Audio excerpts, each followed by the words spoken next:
A zebra é para quem não acompanha o processo, né?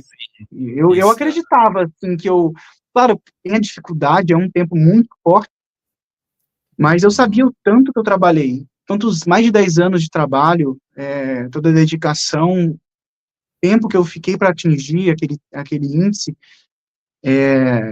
de 5 anos esperando o resultado. Inclusive, eu baixei o tempo do Tênis Borboleta, eu fiz uns 57, né? Eu baixei 2 segundos, demorei 5 anos, mas baixei 2 segundos. Então, eu tive compreensão do timing e acreditar no meu potencial, mesmo que eu não fizesse o índice, eu sabia que eu tinha potencial de ganhar aquela série, e mesmo que eu não ganhasse, que eu não fizesse o índice, eu estava muito feliz com tudo que eu construí, todo o processo, né, todo o aprendizado, as pessoas que eu conheci, os lugares que eu conheci, as competições que eu fui. Então eu estava muito feliz, muito grato de estar ali, né, e da oportunidade que eu estava tendo. Eu acho que isso foi o principal, assim, para mim, de não importar o que acontecesse, eu estava bem comigo mesmo. Eu acho que isso me deu a consciência, a leveza que eu precisava para realizar o resultado naquela hora, né. Não estava tendo um peso estar naquela competição, como muitos estavam sentindo, estava sendo uma realização, na verdade, né, não importava o que a gente estava passando, eu estava controlando o que eu podia controlar e contornando as dificuldades, os problemas que a gente não tem controle, né. Então, quando a gente fez o índice, foi muito feliz, assim, para mim, para minha família, para meus treinadores, de coroar todo o trabalho que a gente fez, né, por tantos Você consegue anos. contar um pouquinho sobre a sua estratégia de prova nesse sem borbo? E também, quando eu falei zebra, é aquele negócio, exatamente o que você falou, quando as pessoas não acompanham de perto, assim, elas nem imaginam, né, quem tá na briga ou não. Elas pegam aquele cara, por exemplo, tá em primeiro ali por 2, 3 anos, e pode ser um Uhum, cara que vai, realmente, né, pode ser aquele que acaba decepcionando, entre aspas, né, acaba não conseguindo sim. atingir. Só que você chegou e poucas pessoas imaginavam que fosse você que iria ganhar aquela série. Eu sabia que você tinha aquele potencial, né, porque eu vim acompanhando, sou um cara que vê, né, tudo sobre natação há um bom tempo aí. Mas, cara, conta pra gente. A gente já se conhece há muito tempo, né. Também. Uhum. Nossa. Mas, cara, conta pra gente sobre essa estratégia de sem borbo. Você era passar Cara, bloqueando, porque o seu final de prova, né, eu lembro. Caramba. então, é uma coisa que foi desenvolvida por anos também, né, aquela questão que eu te falei, desenvolvimento da paciência, né, do da consciência corporal, consciência de prova. Eu sei que eu sou um cara muito resistente, e a não é minha falha, né, mas o meu ponto fraco é a passagem, que eu tenho mais dificuldade.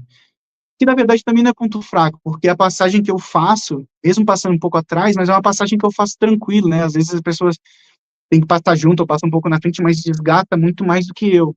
Eu consigo passar com um tempo relativamente forte, né, não na frente, mas junto com a galera ali um pouco atrás, mas com um ritmo que eu suporto tranquilo.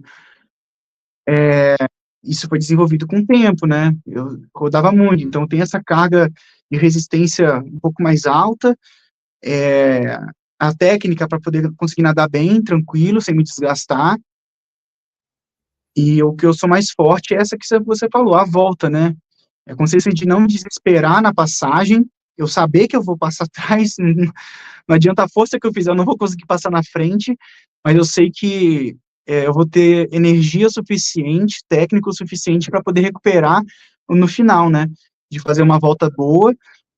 E essa questão do bloqueio que foi desenvolvida desde novo com o meu primeiro técnico, né, bloqueia para chegar, passou da bandeirinha, bloqueia. E aí eu sempre trabalhei isso, né, inconscientemente, o último tiro fazer mais forte e tal, e aí isso foi ficando mais velho, mesmo quando eu mudei para São Paulo, que eu parei de ter esse estímulo verbal diretamente do meu primeiro treinador, mas eu carreguei isso comigo.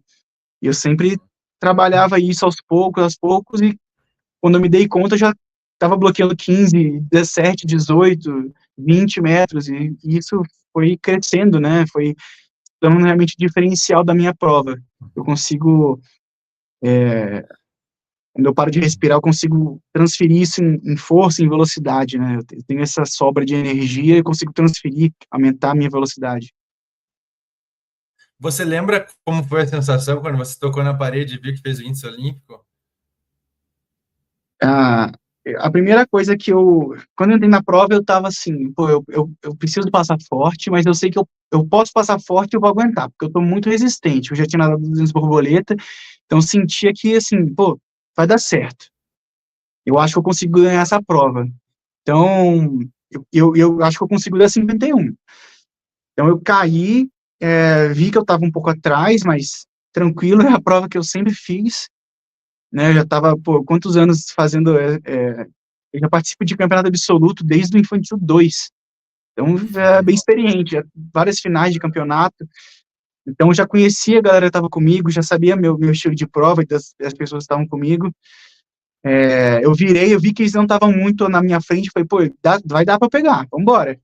E aí eu fui acelerando, crescendo o ritmo, vi que a galera foi ficando um pouco para trás, e ali, pô, eu tenho essa visualização do bloqueio do final, é uma junção de visualização da parede, da distância que falta, o fôlego que eu sinto que eu tenho para bloquear, e na hora eu decido quando eu começo a bloquear, não é uma coisa que às vezes eu decido com tanta antecedência, às vezes é na hora mesmo, né? Eu vejo a distância que está da borda, eu sei o fôlego que eu tenho, e eu começo a bloquear. E eu vi que eu estava muito próximo. Dali em diante eu não consegui ter noção de se eu estava muito na frente ou não, mas eu sabia que eu estava ganhando distância. E quando eu bati, eu só olhei pro placar e vi que eu estava em primeiro, e eu comemorei por isso. A primeira coisa, eu nem vi o tempo, se era índice, se não era. A minha felicidade era ter batido em primeiro e ter dado 51. Para mim, aquilo ali já estava muito bom. E eles estavam tocando uma vinhetinha quando alguém fazia o índice, e aí depois, quando eu vi, que eu me dei conta que eu fiz o índice. Nossa. Então, a minha primeira alegria foi ter feito 51, foi ter ganho, né? Foi o primeiro pódio, o primeiro lugar, né, nos campeonatos absolutos, foi essa prova. Eu tinha ganho medalha de terceiro antes, mas primeiro foi a primeira vez. E aí, quando eu fui o índice, quando eu vi que eu fiz o índice, foi só mais alegria, né? Só complementou para mim. Como eu te falei, foi uma realização de tudo, né? Não foi uma surpresa, foi, enfim, a alegria acho que foi maior dos treinadores, né? Quando eu vi o pessoal comemorando lá na arquibancada, do que da energia que estava na piscina ali da galera. Foi incrível, assim, ter vivido aquele momento.